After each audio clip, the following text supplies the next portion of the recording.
আসসালামু আলাইকুম রহমতুল্লাহি ওবরাকাতু।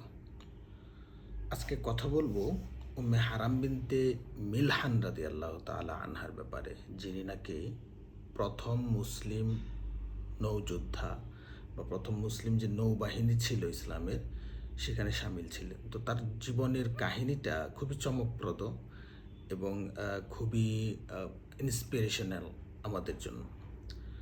উম্মে হারাম বিনতে মিলহান ছিলেন আনসারি সাহাবী, মদিনার খাজরাজ গোত্রের নাজ্জার যে শাখা গোত্র আছে সে নাজ্জার গোত্রের ছিলেন। তো নবীজি সাল্লাল্লাহু আলাইহি সাল্লাম মদিনায় আসার আগেই তিনি ইসলাম গ্রহণ করেন। তো উম্মে হারাম বিনতে মিলহানের পরিচয় যদি আমরা জানতে চাই, তাহলে চারটা জিনিস জানা আমাদের জন্য খুবই জরুরি। এক নম্বর হচ্ছে, উম্মে হারাম বিনতে মিলহান ছিলেন হজরত আনাস ইবনে মালিক রাদিয়াল্লাহু তাআলা আনহুর খালা, অর্থাৎ তিনি ছিলেন উম্মে সুলাইম রাদিয়াল্লাহু তাআলা আনহার বোন। দুই নম্বর যে বিষয়টা, তিনি ছিলেন প্রখ্যাত সাহাবী উবাদা ইবনে সামিত রাদিয়াল্লাহু তাআলা আনহুর স্ত্রী। এরপরে আরেকটা যে বিষয়, সেটা হচ্ছে রসুল সাল্লাল্লাহু আলাইহি সাল্লামের মদিনায় আসার আগেই বায়াতে আকাবার সময় যখন মুসলমানরা মক্কা গিয়ে রসুল সাল্লাহ সাল্লামের কাছ থেকে বায়াত হয়ে আসেন, তার পরবর্তী সময়ে তিনি ইসলাম গ্রহণ করেন। রসুল সাল্লাহ সাল্লাম মদিনায় হিজরত করার আগেই তিনি ইসলামের দাওয়াত কবুল করেন এবং ইসলাম গ্রহণ করেন।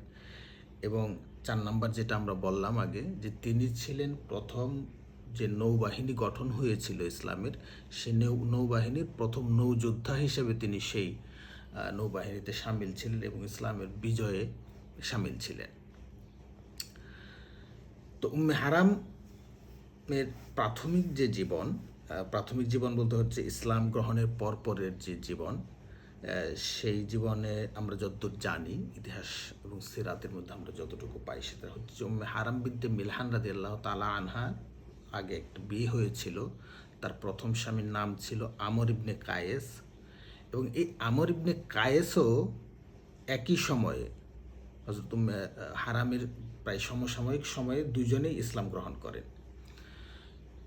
এবং এই আমর ইবনে কায়েস, উনি উহুদ যুদ্ধে, বদর যুদ্ধে, দুই যুদ্ধেই শরিক হন। এবং উহুদ যুদ্ধে, আজ কিছু সূত্র এরকম বলছে, খুব রেয়ার কিছু সূত্র, যে উনি উহুদ যুদ্ধে শাহাদাত বরণ করেন। এবং তার এক ছেলে ছিল, তাদের এই দম্পতির একটা ছেলে ছিল, যে ছেলের নাম ছিল হচ্ছে কায়েস ইবনে আমর। এই কায়েস ইবনে আমরও উহুদ যুদ্ধে শহীদ হন, এরকম কিছু সূত্র বলছে। আরও রেয়ার কিছু ইনফরমেশন হলো, উম্মে হারাম বিনতে মিলহানের একজন ভাই ছিল, ভাইয়ের নাম ছিল হারাম বিনতে মিলহান। এই হারাম বিনতে মিলহানও নবীজি সাল্লাল্লাহু আলাইহি সাল্লাম মদিনা আসার পরে বা আগে ইসলাম গ্রহণ করেন, এবং তিনি ইসলামের প্রাথমিক যুদ্ধগুলোর মধ্যে শরিক ছিলেন। উহুদ যুদ্ধের পরে ইসলামের খুব দুঃখজনক একটা ঘটনা ঘটে, সেটা আমরা অনেকেই জানি, যে বীরে মাওনা নামে একটা কূপ ছিল, সেই কূপের কাছাকাছি একটা দুঃখজনক ঘটনা ঘটে। ঘটনাটা এরকম, যে উহুদ যুদ্ধের পরে বনু আমির গোত্র, মদিনার একটা গোত্র ছিল, মদিনা থেকে কিছুটা দূরে, 50 কিলোমিটার বা 100 কিলোমিটার দূরে বনু আমির একটা গোত্র ছিল।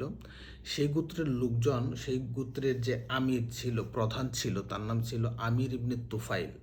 তো এই আমির ইবনে তুফাইল, সে নবীজির কাছে এসে বলতে থাকে যে আমার গোত্রের অনেকেই ইসলাম গ্রহণ করতে চায়, এখন তাদেরকে শিক্ষা দীক্ষা করার জন্য আমার একদল লোক লাগবে, আমার গোত্র তো অনেক বড়, তো আপনার গোত্র থেকে, আপনার মদিনার থেকে যদি আমাকে কিছু শিক্ষক দেন, তারা যে আমাদেরকে দিন শিখাইতো, ইসলামের প্রচার করতো। তো নবীজি সাল্লাল্লাহু আলাইহি সাল্লাম খুব সাধারণ চিত্তে, একদম খুব স্বাভাবিকভাবেই মদিনার থেকে 70 জন সাহাবীর, এবং যারা সবাই নাকি কোরআন পড়তে পারতো, অনেকেই কোরআনের ওই সময় যতটুকু সূরা নাজিল হয়েছিল, যতটুকু অংশ নাজিল হয়েছিল, এই পুরো অংশের তারা হাফেজ ছিল, এবং তারা খুব সুন্দর কোরআন শিক্ষা করতে পারো। আসহাবে সুফার সদস্য ছিল, এবং তারা শিক্ষার্থী ছিল অনেকেই।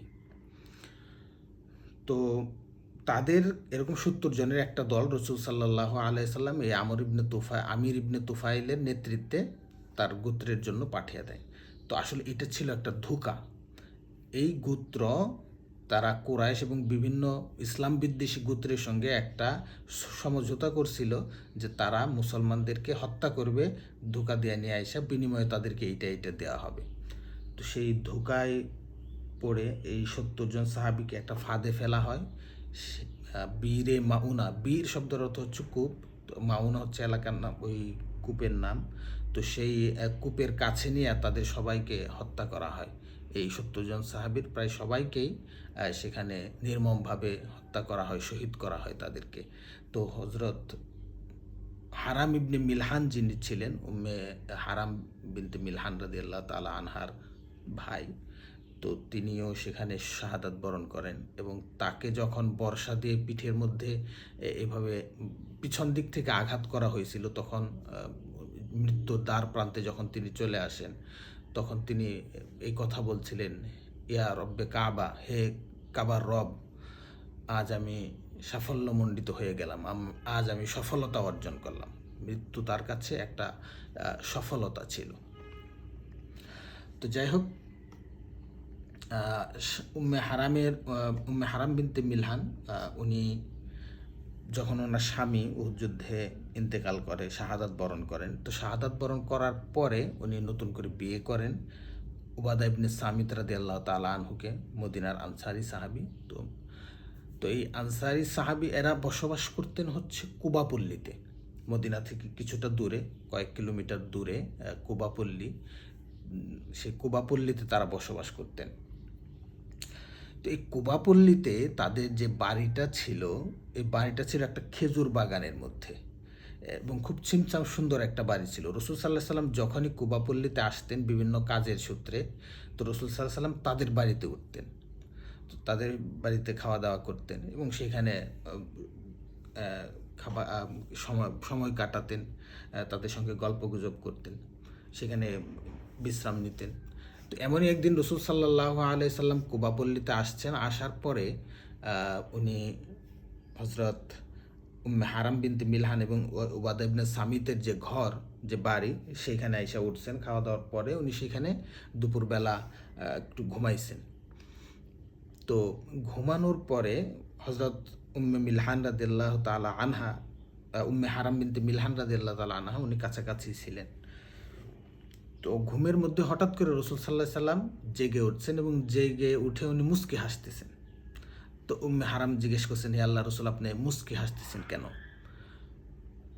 তো রসুল সাল্লাহ সাল্লাম বলতেছে, আমি স্বপ্নে দেখলাম আমার উম্মতের একটা দল, আমার উম্মতের একদল লোক, তারা সাগর পাড়ি দিতেছে, জাহাজে করে তারা সাগর পাড়ি দিতেছে, নীল সাগর পাড়ি দিতেছে, কোনো কোনো হাদিসের মধ্যে আসছে যে সবুজ সাগর পাড়ি দিতেছে।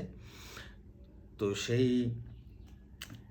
তো আর তারা ঢেউয়ের উপরে চড়ে চড়ে যাচ্ছে, যেমন নাকি রাজা বসে থাকে তার থ্রোনের মধ্যে, তার সিংহাসনের মধ্যে, সেই রকমভাবে তারা নৌকার পাটাতনে বা নৌকার যে গলই থাকে সেখানে তারা দাঁড়িয়ে আছে বা সেখানে তারা বসে আছে। তো এরকম। তো হারাম রাদিয়াল্লাহু তাআলা আনহা বলতেছে, হে আল্লাহ রসুল, তাইলে আপনি আমার জন্য দোয়া করেন, আমি যাতে সেই দলের একজন হইতে পারি। তো রসুল সাল্লাম তার জন্য দোয়া করছেন। এরপর রসুল সাল্লাম ঘুমাইছেন, আবার উনি স্বপ্নে দেখছেন এবং আবার একই ঘটনার পুনরাবৃত্তি হয়েছে। এরকম 3বার হওয়ার পরেও রসুল সাল্লাল্লাহু আলাইহি ওয়াসাল্লামের কাছে ও হারাম বিনতে মিলহান বলতেছেন, হে আল্লাহর রসুল, আমার জন্য দোয়া করেন, আমি যাতে সেই দলের একজন হই, সেই দলে আমিও থাকতে পারি, সেই দলের অন্তর্ভুক্ত যাতে আমিও হই। রসুল সাল্লাহ সাল্লাম দোয়া করছেন তার জন্য যে তুমিও তাদের একজন হবা। তো এইটা ছিল একটা ভবিষ্যৎবাণী, একটা প্রফেসি। তো এইটা বুখারী শরীফের হাদিস এবং সহিহ হাদিস, অনেক সব মোটামুটি সব ইসের মধ্যে এই ঘটনা আসছে, সহিহ কিতাবগুলাতে। তো এই ঘটনার পরে ইতিহাসের নানা পালাবদল ঘটছে। রসুল সাল্লাল্লাহু আলাইহি ওয়াসাল্লাম কয়েক বছর পর ইন্তেকাল করছেন। খলিফা হজরত আবু বকর রাদিয়াল্লাহু তাআলা আনহু, উনি ইন্তেকাল করছেন। এরপরে রোম পারস্য অভিযান শুরু হয়েছে হজরত উমর ইবনে খাত্তাব রাদিয়াল্লাহু তাআলা আনহু যখন দ্বিতীয় খলিফা হিসেবে নির্বাচিত হয়েছেন। তো হজরত উবাদা ইবনে সামিত রাদিয়াল্লাহু তাআলা আনহু এই মোটামুটি খুব বীর যোদ্ধা ছিলেন এবং খুব সাহসী দুঃসাহসী যোদ্ধা ছিলেন। উনি মোটামুটি সকল যুদ্ধেই, ইসলামের প্রায় সকল যুদ্ধে নবীজির সঙ্গে তো ছিলেনই। নবীজির ইন্তেকালের পরে যখন খেলাফত ব্যবস্থা শুরু হয়েছে তখন উনি খেলাফতের যেসব বিজয় অভিযান ছিল সেই অভিযানগুলোতেও উনি শরীক হয়ে গেছেন। রোম পারস্য বিজয়ের যে ছিল সেখানের মধ্যে ছিলেন। এর মধ্যে মুসলমানরা ফিলিস্তিন জয় করে। তো ফিলিস্তিন জয় করার পর সেখানে একজন দায়ী এবং একজন বিচারকের দরকার হয়ে পড়ে। তো উবাদা ইবনে সামিত রাদিয়াল্লাহু তাআলা আনহু যেহেতু একই সঙ্গে যোদ্ধাও ছিলেন, আবার দায়ী হিসাবেও ইসলামের বিভিন্ন ফিকহি বিষয়, ইসলামের জ্ঞান যেটা ছিল সেটা তার ছিল, সুতরাং তাকে ফিলিস্তিনে পাঠানো হয়। তো ফিলিস্তিনে তাকে বিচারক হিসাবে এবং দায়ী হিসাবে পাঠানো হয়। তো তিনি সেখানে যান এবং তার সঙ্গে উম্মে হারাম বিনতে মিলহান রাদিয়াল্লাহু তাআলা আনহু সেখানে যান। কিছুদিন পর যখন মিশর বিজয়ের সময় আসে, ওইখানকার আমর ইবনুল আস রাদিয়াল্লাহু তাআলা আনহু সেখানে একটা ডিফিকাল্টিজের মধ্যে পড়েন, একটা সমস্যার মধ্যে পড়েন, তার আরও সৈন্য প্রয়োজন। তখন উমর রাদিয়াল্লাহু তাআলা আনহু উবাদা ইবনে সামিত রাদিয়াল্লাহু তাআলা আনহুকে এক কন্টিনজেন্ট সৈন্য নিয়ে তাকে সাহায্য করতে বলেন। তো উবাদা ইবনে সামিত রাদিয়াল্লাহু তাআলা আনহু মিশর অভিযানে সামিল হন। মিশর অভিযানে সামিল হওয়ার পর তিনি সিরিয়ায় ব্যাক করেন এবং সিরিয়ার দামেস্কে উনি বসবাস শুরু করেন। এই সমস্ত সময়ে উম্মে হারাম বিনতে মিলহান রাদিয়াল্লাহু তাআলা আনহা তার সঙ্গেই ছিলেন। মোটামুটি অনেক যুদ্ধেই তিনি শরীক ছিলেন। এটা একটা বড় কারণ ছিল, উম্মে হারাম বিনতে মিলহান একজন নার্স ছিলেন, একজন সেবিকা ছিলেন। যুদ্ধের মধ্যে আহতদের সেবা শুশ্রূষা করার জন্য যে নার্সের প্রয়োজন হয়, এটা উনি রাসূল সাল্লাল্লাহু আলাইহি সাল্লামের জীবনের সময়কাল থেকে করতেছিলেন। তো এই কারণে বিভিন্ন যুদ্ধে উনি সামিল হইতেন। এটা তার একটা অ্যাডভান্টেজ ছিল এবং এই দুঃসাহসী জীবন, এই অ্যাডভেঞ্চারপূর্ণ জীবন উনি খুব ভালোবাসতেন। তো যাই হোক, এরপর যখন নাকি সিরিয়ায় আইসা বসবাস শুরু করেন, তো সিরিয়ার ওই সময়ের গভর্নর ছিল, মুসলিম গভর্নর ছিল, দামেস্কের গভর্নর ছিল মুয়াবিয়া রাদিয়াল্লাহু তাআলা আনহু। মুয়াবিয়া ইবনে সুফিয়ান, আবু সুফিয়ান রাদিয়াল্লাহু তাআলা আনহু। এই সময় একটা ঘটনা ঘটছিল। ঘটনাগুলো হচ্ছে, ওই সময় বাইজেন্টাইন সাম্রাজ্য এবং রোমান সাম্রাজ্যের সঙ্গে মুসলমানদের প্রচুর পরিমাণে যুদ্ধ হইতো বিভিন্ন ফ্রন্টে। সেটা কখনো ইরাকে হচ্ছে, কখনো মাদায়েনে হচ্ছে, কখনো ওই তুর্কিস্তানের এদিকে হচ্ছে, আনাতোলিয়ায় হচ্ছে, সিরিয়ার কোনো রিমোট অঞ্চলে হচ্ছে। তো এ ধরনের প্রচুর যুদ্ধ হচ্ছিল তখন। তো এই যুদ্ধ সময়ে যেসব রোমান সৈন্য, বাইজেন্টাইন সৈন্য যারা মুসলমানদের সঙ্গে পরাজিত হইতো, তো তারা এইসব ল্যান্ড থেকে, এইসব স্থলভূমি থেকে পালায়া তারা সাইপ্রাস চলে যেত। সাইপ্রাসের আরবিতে বলা হয় কুবরুস। হাদিসে যেটা আসছে, বিভিন্ন ইতিহাসে যেটা আসছে যে কুবরুস। তো এই সাইপ্রাস হচ্ছে যে এমন একটা জায়গা যেটা হচ্ছে চারদিকে পানি, চারদিকে সমুদ্র এবং উপকূল থেকে সাইপ্রাসের দূরত্ব প্রায় 100 কিলোমিটার। তো এই বিশাল একটা সমুদ্র পাড়িতে তারপরে সাইপ্রাস যাইতে হয়। তো এই যে সৈন্যবাহিনী ছিল বাইজেন্টাইন রোমান, তাদের যুদ্ধ জাহাজ ছিল, তারা পরাজিত হইলে করতো কি, এই যুদ্ধ জাহাজ নিয়ে ওই সাইপ্রাসে গিয়া আশ্রয় নিত এবং সেইখানে যায় তারা আরও সৈন্য সংগ্রহ করত বিভিন্ন দিক থেকে এবং শক্তিমত্তা অর্জন করে আবার ফিরে আইসা মুসলমানদের বিরুদ্ধে লড়াই করত। তো এইটা অনেক দিন থেকে চলছিল, 2-3 বছর ধরে চলছিল। তো মুয়াবিয়া রাদিয়াল্লাহু তাআলা আনহু যেহেতু সিরিয়ার প্রশাসক ছিলেন এবং সিরিয়ার সীমান্তের পরেই হচ্ছে সাগর, যার পরে সাইপ্রাস, তো উনি এই সমস্যাটা ফেস করতেছিলেন এবং সমস্যাটা খুব যে প্রবলেমেটিক এটা উনি বুঝতেছিলেন। তো বোঝার পরে উনি ওই সময় খলিফা হজরত উমর রাদিয়াল্লাহু তাআলা আনহু তাকে সমস্যাটা লিখে পাঠালেন যে এরকম এরকম সমস্যা হচ্ছে, তারা তো সাইপ্রাসে গিয়ে আশ্রয় নেয়। তো আমাদের এখন যেটা করা উচিত, আমাদের একটা নৌবাহিনী গঠন করা উচিত। আমরা যদি একটা নৌবাহিনী গঠন করি তাহলে এদেরকে প্রতিহত করা যাবে। এদেরকে ওইখান থেকে, আমরা যদি সাইপ্রাস জয় করে ফেলি তাহলে তো ওরা আর এখানে যাইতে পারবে না, ওইখানে আমাদের সেনাবাহিনী থাকবে। তো উমর রাদিয়াল্লাহু তাআলা আনহু এই ঘটনার বা এই ঘটনাকে সিরিয়াস হিসেবে নিলেও কিন্তু ওই সময় যেহেতু মুসলিম বাহিনী বিভিন্ন ফ্রন্টে লড়াই করতেছিল, এই কারণে উনি এটার অনুমোদন দেন নাই। এবং যেহেতু মুসলমানদের নৌ যুদ্ধের কোনো পূর্ব অভিজ্ঞতা নাই, এর আগে কখনো তারা নৌযুদ্ধে অংশগ্রহণ করে নাই, তাদের সমুদ্রবিদ্যা সম্পর্কে তাদের জানা নাই, সমুদ্র যুদ্ধবিদ্যা সম্পর্কে তাদের জানা নাই, এই কারণে উনি মানে এবং মুসলিম বাহিনী যেটা সেটাও রিফর্ম হয়েছে কয়েক বছর, 8-10 বছর, সুতরাং তাদেরকে আর একটু পরিণত হওয়ার সময় দিতে হবে। এবং উনি চান নাই যে যে বিদ্যা আমাদের নাই সেটা যদি আমরা এখন করতে যাই, হয়তো বা দেখা যাবে অনেক মুসলমান সৈন্য, অনেক সৈন্য সামন্ত সেখানে মারা যাবে। তো এই কারণে উনি তার জীবদ্দশায় এটার অনুমোদন দেন নাই। এরপরে যখন হজরত উসমান ইবনে আফফান রাদিয়াল্লাহু তাআলা আনহু খেলাফতে আসছেন, উনি যখন খলিফা হয়েছেন, তখন মুআবিয়া রাদিয়াল্লাহু তাআলা আনহু একই প্রস্তাব আবার তার কাছে দিয়েছেন। এখন এখানে একটা অ্যাডভান্টেজ ছিল হজরত মুআবিয়া রাদিয়াল্লাহু তাআলা আনহুর, উনি এবং হজরত উসমান ইবনে আফফান দুইজনে একই গোত্রের লোক ছিলেন, কুরাইশের একই গোত্রের লোক ছিলেন, সেটা হচ্ছে উমাইয়া, দুজনেই উমাইয়া ছিলেন। তো এই কারণে হজরত উসমান রাদিয়াল্লাহু তাআলা আনহুর প্রতি তার একটা আলাদা অধিকার ছিল, এবং উসমান রাদিয়াল্লাহু তাআলা আনহু হয়তো তার প্রতি একটু সিম্প্যাথি ছিল, এবং উনি যে সমস্যাটা ফেস করতেছেন সেটা আরও বাইরে গেছিল তখন।